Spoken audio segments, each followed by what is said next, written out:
کی جانی چاہیے۔ رسالت کا معنی وہ پیغام ہے جو آسمان سے اللہ کی طرف سے بندوں کے نام بھیجا جاتا ہے۔ رسالت کا معنی وہ احکام شریعت ہیں جس میں حلال و حرام کو واضح کیا گیا۔ رسالت کا معنی وہ رستے ہیں جو انسانوں کے لیے بچھا دیے گئے۔ یہ صراط مستقیم ہے، اس کا انجام جنت ہے۔ یہ شیطان کا رستہ ہے، اس کا انجام جہنم ہے۔ رسالت کا معنی جھنڈیاں لگانا، رسالت کی خوشی کا معنی جلسے جلوس کرنا، نہ جانے یہ کس نے کام ایجاد کیا۔ رسالت کا منصب اطاعت کا تقاضا کرتا ہے۔ جو محمد کریم صلی اللہ علیہ وسلم کا کامل مطیع و فرما بردار ہے، اس سے زیادہ خوش کوئی نہیں۔ اور جو آپ کی ولادت کی خوشی تو سیلیبریٹ کرتا ہے، اطاعت نہیں کرتا، یہ خوشی محض ایک دھوکہ ہے، اس کی کوئی حقیقت نہیں۔ فرمایا ہم نے رسول بھیجے ہیں تاکہ ان کی پیروی کی جائے۔ قرآن مجید میں کوئی ایک آیت ایسی نہیں ہے جس کا یہ مفہوم ہو۔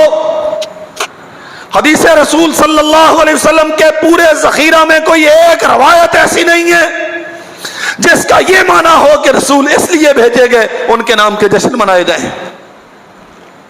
رسول اس لیے بھیجے گئے تاکہ ان کی، ایسا بولے ذرا، تاکہ ان کی اطاعت کی جائے۔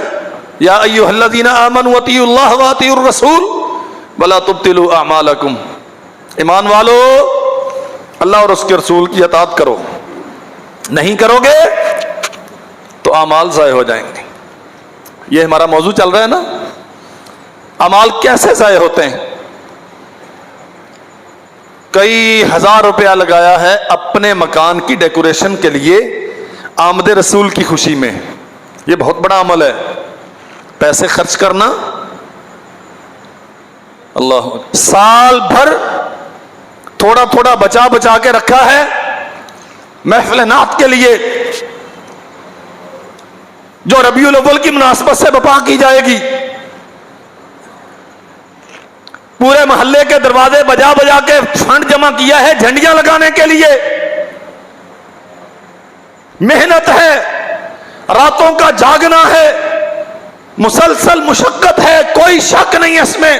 اطیعوا اللہ واطیعوا الرسول، اللہ کی پیروی کرو، اس کے رسول کو مطاع بناؤ۔ ولا تبطلوا اعمالکم، اگر معیار رسول اللہ کی پیروی نہیں ہے تو تمہارے اعمال ضائع ہو جائیں گے۔ رسول کریم صلی اللہ علیہ وسلم فرماتے ہیں میں آرام میں تھا تو فرشتے آئے اور کھڑے ہو گئے میرے دائیں بائیں۔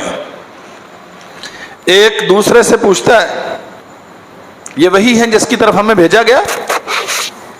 ہاں یہ وہی ہیں جس کی طرف ہمیں بھیجا۔ کون ہے؟ ان کی مثال بیان کرو۔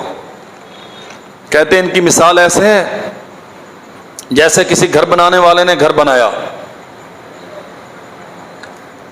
اس میں نعمتیں، دسترخوان، ہزار قسم کے انعامات، اور پھر کسی کو بھیجا جاؤ منادی کرو، جا کے بلاؤ لوگوں کو اس دسترخوان کی طرف۔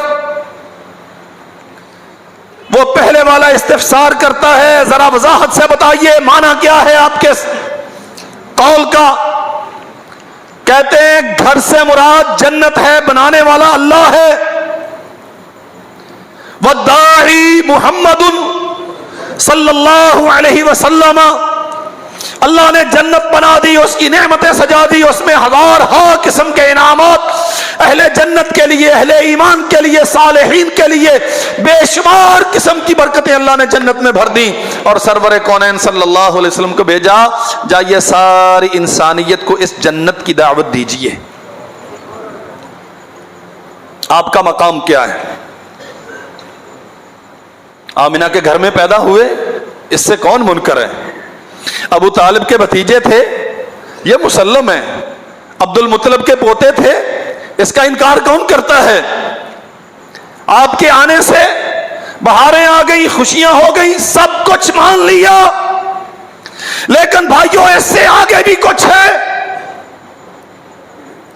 جس کا آغاز ہوتا ہے آپ کی